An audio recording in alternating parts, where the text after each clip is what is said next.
मित्रों, श्री राधे राधे। आज हम बात करेंगे गुरु मंत्र और भगवान की शरणागति के बारे में।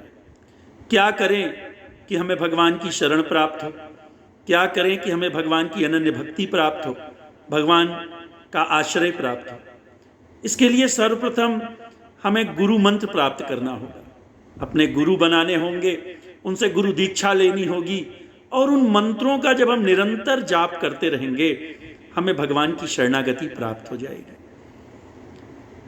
जन्म जन्म का जब सौभाग्य उदित होता है तब व्यक्ति भगवान की शरण में जाता है, तब जीव भगवान की शरण में जाता है। जीवन बीत जाता है, हम सब कुछ कर लेते हैं, लेकिन भगवान की शरण में जाने का अवसर हमें प्राप्त नहीं होता है। क्या करें? इसमें प्रश्न ये उठता है कि गुरु मंत्र प्राप्त कब कर सकते हैं। आज मैं आपको जो मैंने अपने गुरुदेव के मुख से सुना है वो मैं आपको बताने जा रहा हूं। ये बड़ी धारणा है कि गुरु मंत्र कब प्राप्त करें। बहुत सारे लोग ये आपको कहते मिल जाएंगे कि भाई अभी कोई समय ही नहीं है गुरु मंत्र प्राप्त करने का। अरे जब 60 वर्ष के हो जाएंगे, जब 70 के हो जाएंगे, जब जीवन के सारे कार्य संपन्न कर लेंगे तब गुरु मंत्र लेंगे। अब आप 60 वर्ष और 70 वर्ष के बाद अगर गुरु मंत्र लेंगे तो आपके अंदर कितनी सामर्थ्य होगी उन मंत्रों का जाप करने की, भगवान की सेवा करने की, भगवान की भक्ति करने की। हर व्यक्ति न जाने कितने रोगों से ग्रसित होता है, ब्लड प्रेशर, हार्ट, शुगर, बैठना उठना, घुटने का दर्द, कैसे जाप करेंगे। तो मेरे गुरुदेव ने जो मुझे बताया कि जन्म के 5 वर्ष के पश्चात ही कोई भी गुरु मंत्र प्राप्त कर सकता है। अब जिसने बहुत जल्दी गुरु मंत्र प्राप्त कर लिया उसने कितनी भगवान की भक्ति प्राप्त कर ली, और जो 60 के बाद विचार किया कि अब करें, 70 में करें, 65 में करें, तब जाके गुरु मंत्र प्राप्त करेगा।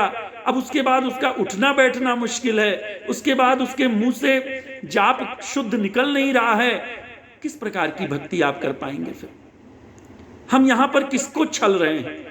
हम खुद को छल रहे हैं। बहुत सारे लोग ये सोचते हैं कि गुरु मंत्र प्राप्त कर लेंगे तो हमें बड़ा बंध के रहना पड़ेगा, बड़े नियम संयम में रहना पड़ेगा।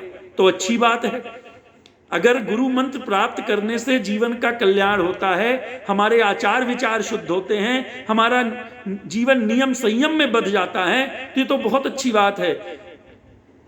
60 वर्ष तक हम गलत खान पान करें और 60 वर्ष के बाद हम गुरु मंत्र प्राप्त कर लें कि अब हम कुछ नहीं गलत खाएंगे पिएंगे। हमने किसको धोखा दिया? हमने अपने जीवन को धोखा दिया, खुद के जीवन को खराब किया। लेकिन अगर हम उसी चीज को 25 साल, 30 साल, 40 साल, जो भी समय में हमें गुरु मंत्र प्राप्त हुआ, उस समय में हम उस नियम संयम में बंध गए कि हम गलत खान पान नहीं करेंगे, गलत आचार विचार नहीं लाएंगे, तो जीवन में हमें कितनी भगवान की भक्ति प्राप्त हो जाएगी। एक बार विचार करके देखिए, कितनी भगवान की भक्ति, कितना भगवान की शरण में हम चले जाएंगे और जीवन हमारा आनंद मग्न हो जाएगा। तो जन्म से 5 वर्ष के पश्चात ही गुरु मंत्र प्राप्त हो सकता है। जैसे ध्रुव जी को हुआ था, 5 वर्ष के थे ध्रुव जी जब नारद जी ने उन्हें गुरु मंत्र दिया था। फिर प्रश्न यह उठता है कि गुरु मंत्र किससे प्राप्त करें। तो गर्ग संहिता में गर्ग ऋषि ने बताया है कि हमेशा गुरु मंत्र किसी संप्रदाय अथवा पीठ का ही मंत्र प्राप्त करना चाहिए। और गुरु मंत्र प्राप्त करना ही बहुत बड़ी बात नहीं। बहुत सारे लोग ये समझते हैं कि भाई गुरु मंत्र मिल गया, अब हमें कुछ करने की जरूरत नहीं है, हमारा जीवन सफल हो गया। गुरु मंत्र लेना मतलब स्कूल में एडमिशन लेने के जैसा है। जिस प्रकार से एक बालक स्कूल में एडमिशन लेने से पास नहीं हो जाता, उसी प्रकार से एक साधक गुरु मंत्र लेने से ही उसकी साधना पूरी नहीं हो जाती, उसका जीवन सफल नहीं हो जाता। उन मंत्रों का हम जितना निरंतर जाप करेंगे उतना ही हमारे जीवन का कल्याण होगा। हाँ, गुरु मंत्र के साथ ये है कि बिना स्नान किए और बिना आसन पर बैठे हम गुरु मंत्र का जाप नहीं कर सकते। वैसे नाम जप तो हम चलते फिरते किसी भी समय कर सकते हैं। तो इस प्रकार से हम गुरु मंत्र लेकर के अपने जीवन को सफल बना सकते हैं। जहां तक शरणागति की बात है, जो ही आप गुरु मंत्र लेंगे आपको भगवान की शरणागति प्राप्त हो जाएगी, क्योंकि आप अपनी अनन्य भक्ति भगवान की प्राप्त करेंगे, आप भगवान की अनन्य भक्ति, अनन्य आश्रय प्राप्त करेंगे। जिस भगवान का गुरु मंत्र आपको प्राप्त हुआ है उस भगवान के प्रति अनन्य निष्ठा होनी चाहिए।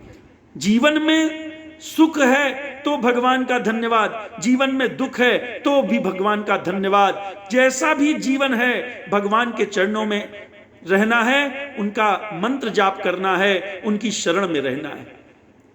जब हम शरणागत हो जाते हैं तो हमेशा जानिएगा भगवान के बहुत खास हो जाते हैं।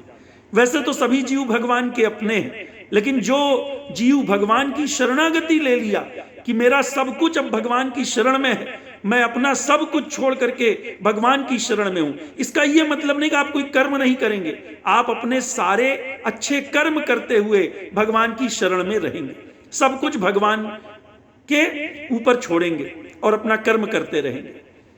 तो जो जीव भगवान की शरण में जाता है वो भगवान का बहुत प्रिय, बहुत अपना, बहुत खास हो जाता है। उसके जीवन की पूरी जिम्मेदारी भगवान स्वयं वहन करते हैं।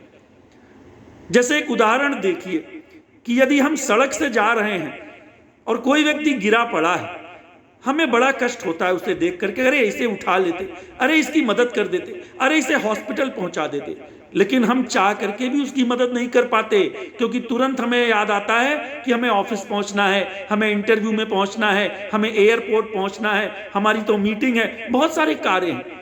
लेकिन वहीं पर हम सड़क से जा रहे हैं और कोई व्यक्ति गिरा है जो हमारा सगा संबंधी है, जो हमारा हित मित्र है, हम सारे कार्य अपने भूल करके उस व्यक्ति की मदद करते हैं, उसको हॉस्पिटल ले जाते हैं, उसके साथ तब तक रहते हैं जब तक वो ठीक नहीं हो जाता।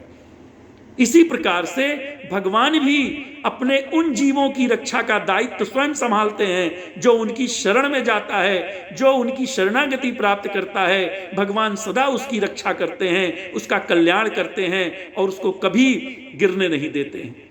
तो आप सभी गुरु मंत्र प्राप्त करिए और अपने जीवन को सफल बनाइए। श्री राधे राधे।